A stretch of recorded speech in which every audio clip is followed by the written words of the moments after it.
ഓരോ വിദ്യാർത്ഥിയും സ്കൂളിൽ നിന്ന് വൈകുന്നേരം തിരികെ എത്തുമെന്ന പ്രതീക്ഷയിലാണ് വീട്ടുകാർ സ്കൂളിലേക്ക് അയക്കുന്നത്. ഉം. അവർ വൈകുന്നേരത്തേക്ക് വരാനായി വരുമ്പോൾ കൊടുക്കാനായിട്ട് കാപ്പിയും പലഹാരവും ഒക്കെ അവർ കരുതി വെക്കാറുണ്ട്. അവർ അമ്മയുടെ സ്നേഹം എപ്പോഴും വീട്ടിലെപ്പോഴും നിറഞ്ഞു നിൽക്കുന്നത്, ആ മക്കളുടെ വരവ് ഓടി വരവിനെ കാത്തിരിക്കുന്നതാണ് ഏതൊരു അമ്മയും. അവിടെയാണ് അതിദാരുണമായിട്ടുള്ള ഒരു ദുരന്തം. സ്കൂളിൻ്റെ അനാസ്ഥ കൊണ്ട് കുട്ടികൾ കളിക്കും, പക്ഷേ കുട്ടികൾ കളിക്കും, അവർക്കറിയില്ല അപകടങ്ങളെ പറ്റിയിട്ട്. അവർ അപകടങ്ങളെ പറ്റി ചിന്തിക്കുന്നില്ല. അവിടെ ചിന്തിക്കേണ്ടത് നമ്മളാണ്. ആ നമ്മളുടെ ഇടയിൽ നിന്നാണ് ഇത്ര വലിയൊരു അനാസ്ഥ ഉണ്ടായിരിക്കുന്നത്. KSEB, തദ്ദേശ സ്വയംഭരണ വകുപ്പ്, സ്കൂൾ മാനേജ്മെന്റ്, വിദ്യാഭ്യാസ വകുപ്പ്, എന്തിനേറെ ആ ജില്ലയുടെ ചുമതലയുള്ള മന്ത്രി പോലും വലിയ രീതിയിലുള്ള ഒരു നെഗ്ലിജൻസിന്റെ ഭാഗമായി മാറി. അവരുടെ വർത്താനം കൊണ്ട് മാത്രം ഒരു വലിയ ദുരന്തത്തിന് ഇവരെല്ലാവരും ഉത്തരവാദികളല്ലേ? തീർച്ചയായിട്ടും ചെറിയ കാര്യമല്ലാതെ ഈ കുട്ടികളുടെ സുരക്ഷ എന്ന് പറയുന്നത് സത്യത്തിൽ ഒരു സ്കൂളിൻ്റെ ഫിറ്റ്നസ്സുമായിട്ട് ബന്ധപ്പെട്ട ഏറ്റവും പ്രധാനപ്പെട്ട കാര്യമാണ്. കുട്ടികൾക്ക് ബോധമുണ്ടായിരുന്നെങ്കിൽ ഫിറ്റ്നസ് ഉള്ള സ്കൂൾ വേണ്ട. അവർക്കറിയാം ഏതൊക്കെയാണ് അപകടം ഉണ്ടാവുക, അപകടം ഉണ്ടാവാതിരിക്കാനുള്ള വഴി എന്താണ്, അത് അവർ തന്നെ സ്വീകരിക്കുമല്ലോ. അങ്ങനെ തിരിച്ചറിയാനുള്ള പ്രായമാവാത്തതുകൊണ്ടാണ് കുട്ടികളുടെ സ്കൂൾ എപ്പോഴും ഫിറ്റായിരിക്കണം എന്ന് പറയുന്നത്. ഓരോ അധ്യയന വർഷത്തിലും പലതവണ പരിശോധിച്ച് ഫിറ്റ്നസ് കൊടുത്തെങ്കിൽ മാത്രമേ ആ സ്കൂളിലേക്ക് കുട്ടികളെ കയറ്റാവൂ എന്നാണ് നിയമം. അപ്പോൾ ആ ഫിറ്റ്നസ്സിൻ്റെ പരിശോധന നടത്തിയിരുന്നു എന്ന് പറയുന്നു. പക്ഷെ അങ്ങനെയാണെങ്കിൽ എന്താണ് ഫിറ്റ്നസ്? ഒന്ന് ആലോചിച്ച് നോക്കൂ. ഇപ്പോൾ കുട്ടിയുടെ കൈയെത്താ ദൂരത്ത് അല്ലെങ്കിൽ ഏത് നേരത്തും ഒരു കുട്ടിയുടെ പന്തോ ഒരു ഒരു എന്തും ഏത് സമയത്തും എത്താവുന്ന ദൂരത്ത് വളരെ ശക്തിയായ ഈ ഇലക്ട്രിസിറ്റി ലൈൻ ഉണ്ടാവുക. ആ കുട്ടിയുടെ ഒരു പന്ത് തെറിച്ചു പോയാൽ, പന്തല്ല ഒരു ചെരുപ്പ് കൊണ്ട് എറിഞ്ഞ് കളിച്ചു എന്നാ, ആ ചെരുപ്പ് എടുക്കാൻ വേണ്ടി ഇവൻ ഒരു അരമതിലിന്റെ പുറത്ത് കയറുമ്പോൾ തട്ടുന്ന ദൂരത്ത്, അല്ലെങ്കിൽ അവിടുന്ന് ഒന്ന് തെന്നി വീഴുമ്പോൾ പിടിക്കാവുന്ന കൈ തട്ടുന്ന ദൂരത്ത് ഇലക്ട്രിസിറ്റി ലൈൻ ഉണ്ടാവുക. അതിൽ തട്ടി കുട്ടി മരിക്കുക എന്ന അവസ്ഥ ആലോചിച്ചു. മിഥുൻ എന്നല്ല അവന്റെ പേര്. അപ്പോ ശാസ്താംകോട്ട അല്ലേ? അപ്പോ വല്ലാത്തൊരവസ്ഥയാണത്, വല്ലാത്തൊരു പാഠവുമാണ്. ഇതിലിപ്പോ ഒന്നാമത്തെ കേസ്, ഇതിലെ ഏറ്റവും പ്രധാനപ്പെട്ട കാര്യമുള്ളത്, ഇതിൽ തദ്ദേശ സ്വയംഭരണ സ്ഥാപനങ്ങൾക്കൊക്കെ ഉത്തരവാദിത്വമുണ്ട്. തദ്ദേശ സ്വയംഭരണ സ്ഥാപനങ്ങൾ, ഇത് ഹൈസ്കൂളാണെന്ന് എനിക്ക് തോന്നുന്നു. ഹൈസ്കൂളാണെങ്കിൽ ഹൈസ്കൂളുകളുടെയൊക്കെ ഉത്തരവാദിത്വം ജില്ലാ പഞ്ചായത്തിനാണ്. ജില്ലാ പഞ്ചായത്തിന് അതിൻ്റെ നടത്തിപ്പുകാരാണ്, ഓണർമാരാണ്.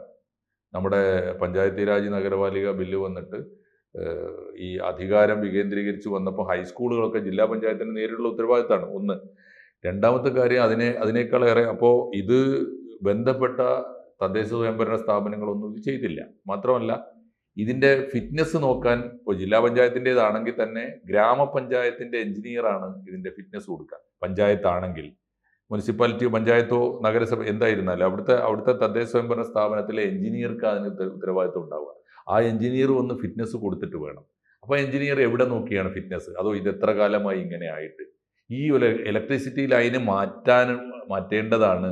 ഇത് ഏത് നേരത്ത് ഈ സ്കൂളിനും വിദ്യാർത്ഥിക്കും അപകടമാണ് എന്നൊരു അപേക്ഷ പോലും, ഒരു പരാതി പോലും ആ തദ്ദേശ സ്വയംഭരണ സ്ഥാപനമോ ഈ സ്കൂളോ ഇവർക്ക് കൊടുത്തതായിട്ട്, KSEBക്ക് കൊടുത്തതായിട്ട് പരാതിയില്ല. പോട്ടെ, ഇനി ആരും പറഞ്ഞില്ലെങ്കിലും KSEBക്ക് ഇതിൽ വലിയ ഉത്തരവാദിത്വമുണ്ട്. KSEBക്ക് ഇത്തരം സംവിധാനങ്ങൾ പലതും ചെയ്യാൻ പറ്റും. ഒന്ന്, അവ എന്നോ മാറ്റി സ്ഥാപിക്കേണ്ടതാണ് ആ ലൈന്. അങ്ങനെ ഒരു വിദ്യാലയത്തിന്റെ മേൽക്കൂരയിലൂടെ ഒരു ലൈൻ പോകാൻ പാടില്ല, അത്രയും താഴത്ത്. അത് മാറ്റി സ്ഥാപിക്കാൻ KSEB മുൻകൈ എടുക്കേണ്ടതാണ്. അതല്ലെങ്കിൽ ഞാനൊക്കെ പലയിടത്തും കണ്ടിട്ടുള്ളത്, ഇത്തരം അപകടം പിടിച്ച കേന്ദ്രങ്ങളിലൊക്കെ ഏതാണ്ട് ഒരു 100-200 മീറ്റർ ദൂരം റബ്ബർ പൈപ്പ് ഇടും. റബ്ബർ പൈപ്പിനകത്ത് ഇൻസുലേഷൻ പൈപ്പ് ഇടും. അതിലൂടെ അതും ചെയ്യാം. ഒരുപാട് സംവിധാനങ്ങൾ ചെയ്യാം. പക്ഷെ അതല്ലേ സ്കൂളിനകത്തോട്ട് ഒരു ലൈൻ കമ്പി കടന്നു പോകുന്നു എന്നിരിക്കട്ടെ, അത് തന്നെ അപകടമാണ്. കാരണം ഒരു പട്ടം പറത്തുന്ന കുട്ടിയുടെ കയ്യിൽ നിന്ന് പട്ടം പൊട്ടിപ്പോയാൽ ഇവൻ അതിൽ പോയി തങ്ങിയിരിക്കുകയാണെങ്കിൽ ഇവൻ എടുക്കാൻ കയറുന്നത് അവനറിയില്ല അതിനെ പറ്റിയിട്ട്. ഈ കുട്ടിയുടെ കയ്യിൽ നിന്ന് ചെരുപ്പ് ഈ തകര ഷീറ്റിന് മുകളിലേക്ക് വീഴുന്നു. അവിടെ സൈക്കിൾ വെക്കുന്ന ഷെഡാ. അപ്പൊ കൂടെയുള്ള കുട്ടികൾ പറഞ്ഞു, ചെരുപ്പല്ലേടാ, അത് പോട്ടെ എന്ന് പറഞ്ഞു. പക്ഷെ ഇവൻ അറിയാം അവൻ്റെ അച്ഛൻ കൂലിപ്പണിക്കാരനാണ്, അമ്മ വിദേശത്തേക്ക് പോയിട്ട് മാസങ്ങളായില്ല. അപ്പോൾ വീട്ടിലേക്ക് ചെരുപ്പില്ലാതെ ചെന്നാൽ ചെരുപ്പ് വാങ്ങണമെങ്കിൽ അച്ഛന്റെ ഒരു ദിവസത്തെ ശമ്പളത്തിന്റെ പകുതി പോകും. ആ വേദന ഉള്ളിൽ അറിയാവുന്ന ഒന്നാമത് അതാണ്. ഇത് ഏറ്റവും അടിസ്ഥാന വർഗത്തിലെ കുട്ടിയാണ്, അധ്യാപകൻ കൂടെ ആയതുകൊണ്ട് തീർച്ചയായിട്ടും എനിക്കറിയാം ഇത്തരം കുറെ കുട്ടികളെ. അപ്പോൾ ഒന്ന് അടിസ്ഥാന വർഗമാണ്. അമ്മ ഒന്ന് ആലോചിച്ച് നോക്കൂ, നാട്ടിൽ രണ്ടറ്റം മുട്ടാത്തതുകൊണ്ടാണല്ലോ വിദേശത്ത് അടുക്കളപ്പണിക്ക് വീട്ടുവേലക്ക് പോകുന്നത്. ഒന്ന് അച്ഛന്റെ കൂലിപ്പണി കൊണ്ടാണ് കഷ്ടിച്ച് ഇവിടുത്തെ കാര്യങ്ങൾ നടന്നു പോകുന്നത്. അതൊന്ന്.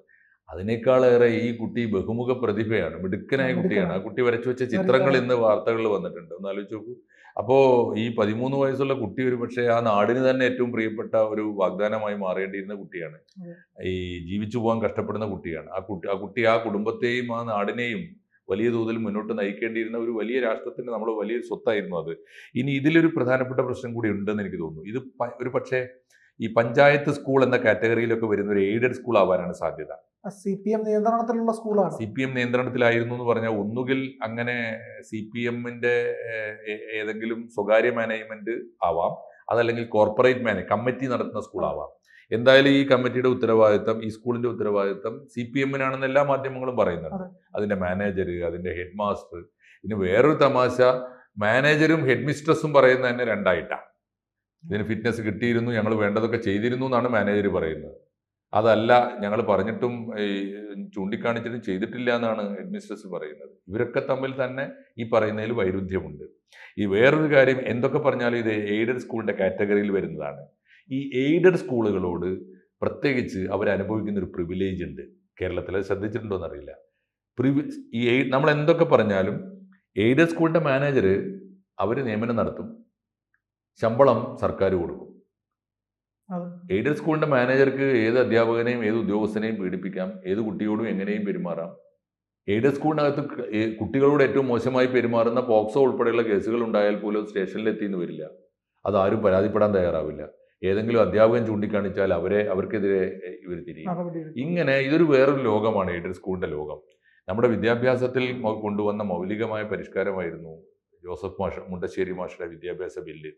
അത് പകുതി വെച്ച് നിർത്തേണ്ടി വന്നു. ഒന്നാം ഭാഗം എന്താണ്? അധ്യാപകരുടെ ഭാഗം സേഫായി. അധ്യാപകർ എയ്ഡഡ് സ്കൂളിലെ അധ്യാപകനാണെങ്കിൽ സർക്കാർ സ്കൂളിന്റെ അധ്യാപകനാണെങ്കിൽ ഇപ്പോഴും യാതൊരു വ്യത്യാസമില്ല. കുറച്ചുകൂടി പ്രിവിലേജ് ഇപ്പോൾ എയ്ഡഡ് സ്കൂളിലാണ്. എന്താ കാരണം എന്ന് വെച്ചാൽ, ഒന്ന്, അവർക്ക് ഇഷ്ടമുള്ള സ്കൂളിൽ ജോലി ചെയ്യാം, കാശ് കൊടുത്താൽ മതി. നിയമനം നടത്തുന്നത് മാനേജരാണ്. എന്നാൽ ശമ്പളം ഏത് മാനേജരായിരുന്നാലും ജോലി കിട്ടിയാൽ മതി, ശമ്പളം സർക്കാർ കൊടുക്കും. ഒന്ന്. രണ്ടാമത്തെ ഒരു കാര്യം കൂടി ശ്രദ്ധിച്ചിട്ടുണ്ടോ? എയ്ഡഡ് സ്കൂളിന് വലിയ പ്രിവിലേജ് ഉണ്ട്. എയ്ഡഡ് സ്കൂളിലെ അധ്യാപകന് ഒരേ സമയം സർക്കാർ ഉദ്യോഗസ്ഥനും ആകാം, രാഷ്ട്രീയ പ്രവർത്തകനും ആകാം. അതിനുള്ള ഫ്രീഡം ഉണ്ട്. എനിക്ക് വേണമെങ്കിൽ എയ്ഡഡ് സ്കൂളിലാണെങ്കിൽ ഒരു അധ്യാപകന് മത്സരിക്കാം. അധ്യാപകനല്ല, ഏത് ജീവനക്കാരനും മത്സരിക്കാം. നമ്മുടെ നാട്ടിലെ പല രാഷ്ട്രീയക്കാരും അതാണ്. ഇപ്പോൾ എയ്ഡഡ് സ്കൂളാണല്ലോ. അപ്പോൾ ആരാ MP ഗോവിന്ദൻ മാഷ്? ഇവരൊക്കെ എയ്ഡഡ് സ്കൂളാണല്ലോ. ശൈലജ ടീച്ചർ ആരാണ്? ഒക്കെ എയ്ഡഡ് സ്കൂളാണ്. എയ്ഡഡ് സ്കൂളായാൽ മത്സരിക്കുകയും ചെയ്യാം, അവർക്ക് തന്നെ ബൂത്ത് ഏജന്റും ആകാം, അവർക്ക് തന്നെ പാർട്ടി സെക്രട്ടറിയും ആകാം, എല്ലാം ആകാം. ഇങ്ങനെ ഒരു പ്രത്യേക ക്ലാസ്സാണ് ഈ എയ്ഡഡ് സ്കൂൾ. അപ്പോൾ ഈ എയ്ഡഡ് സ്കൂളിൻ്റെ ഭാഗത്ത് നിന്നാണ് പലപ്പോഴും ഒരിക്കലും ഒരു വിദ്യാഭ്യാസ രംഗത്ത് നമുക്ക് സഹിക്കാനാവാത്തതും പൊറുപ്പിക്കാനാവാത്തതുമായ പ്രവണതകൾ കാണുന്നത്. വേറൊരു കാര്യം, നേരത്തെ പറഞ്ഞൊരു കാര്യം കൂടിയാണ്. ഈ ജില്ലയുടെ ചാർജ് വഹിക്കുന്ന മന്ത്രി, അതൊരു വനിതാ മന്ത്രി. ആ വനിതാ മന്ത്രി അന്ന് രണ്ട് കാര്യങ്ങളാണ്. ഈ വിവരം അറിഞ്ഞപ്പോൾ അവർ ആ കാര്യത്തിൽ അധ്യാപകർക്ക് വീഴ്ചയൊന്നും പറ്റിയിട്ടില്ല എന്നൊരു പ്രസ്താവന ആദ്യം.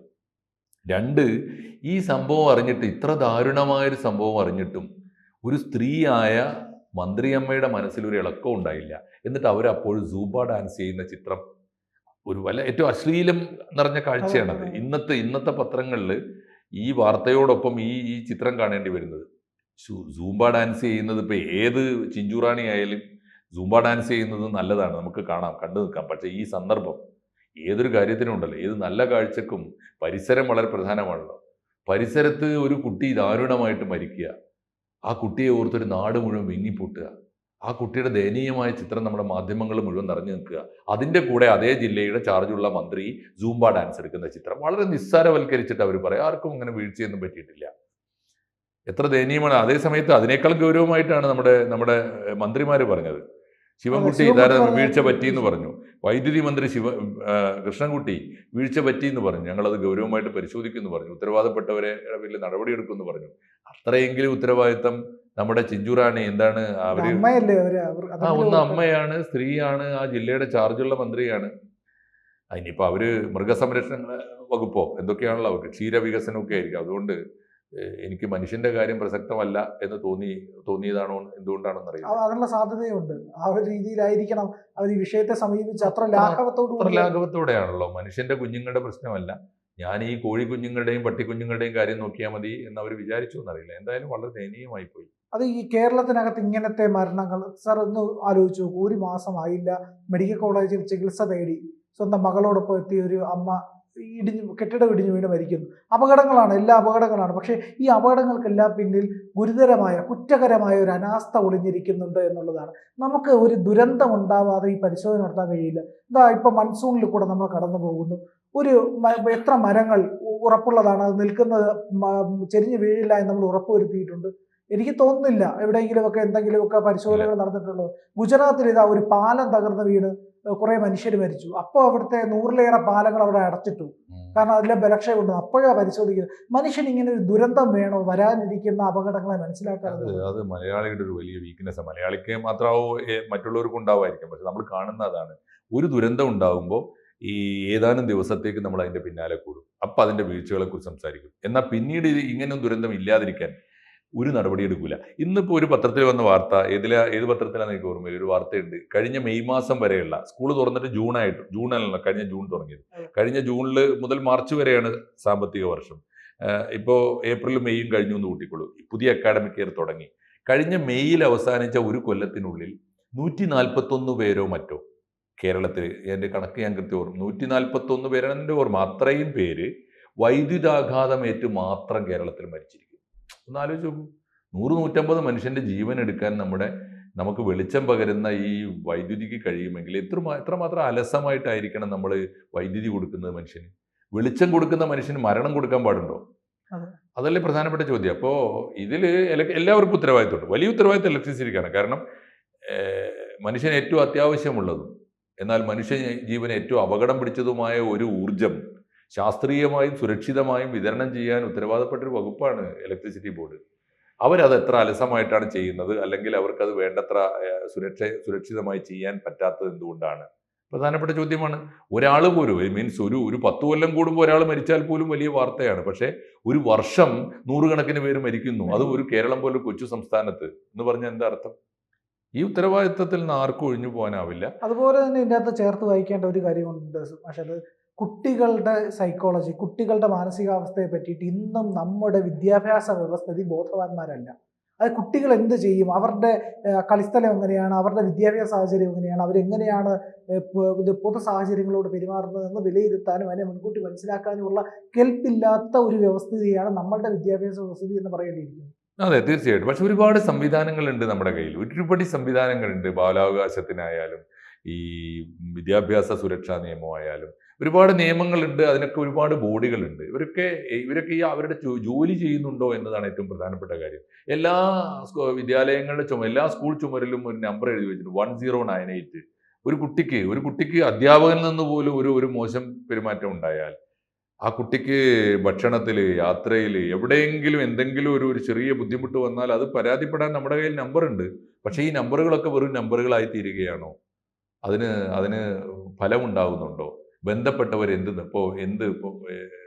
ഇടപെടിയെടുക്കുന്നു? ബാലാവകാശ കമ്മീഷൻ എന്ത് എടുക്കുന്നു? ഇതുപോലെ തന്നെ കുട്ടികളുടെ ബാലസുരക്ഷാ കമ്മീഷനുകളുണ്ട്. ഒരുപാട് കമ്മീഷനുകളുണ്ട്, സംവിധാനങ്ങളുണ്ട്, വകുപ്പുകളുണ്ട്, ഏജൻസികളുണ്ട്. അവരൊക്കെ എന്ത് ജോലി ചെയ്യുന്നു? ഇവരൊക്കെ ആർക്ക് വേണ്ടിയാണ് എന്നതൊക്കെ വളരെ പ്രധാനപ്പെട്ട ചോദ്യം തന്നെയാണ്. തീർച്ചയായിട്ടും ഇപ്പോൾ ഈ ദുരന്തം കൊണ്ടല്ല, ഇനി ദുരന്തം വരാതിരിക്കാനുള്ള നടപടികൾക്ക് എന്നേക്കുമായി പഴുതടച്ചുള്ള നടപടികൾ ഉണ്ടാവുമോ? ഇപ്പോഴത്തെ ഈ മഹാദുരന്തത്തിൽ ഉത്തരവാദികളായവർക്ക് വിട്ടുവീഴ്ചയില്ലാത്ത നടപടി ഉണ്ടാവുമോ തുടങ്ങിയ ചോദ്യങ്ങൾ വളരെ പ്രധാനമാണ്. എന്തൊക്കെ സംഭവിക്കുമെന്ന് ഇനിയുള്ള ദിവസങ്ങളിൽ നമുക്ക് കാണാം.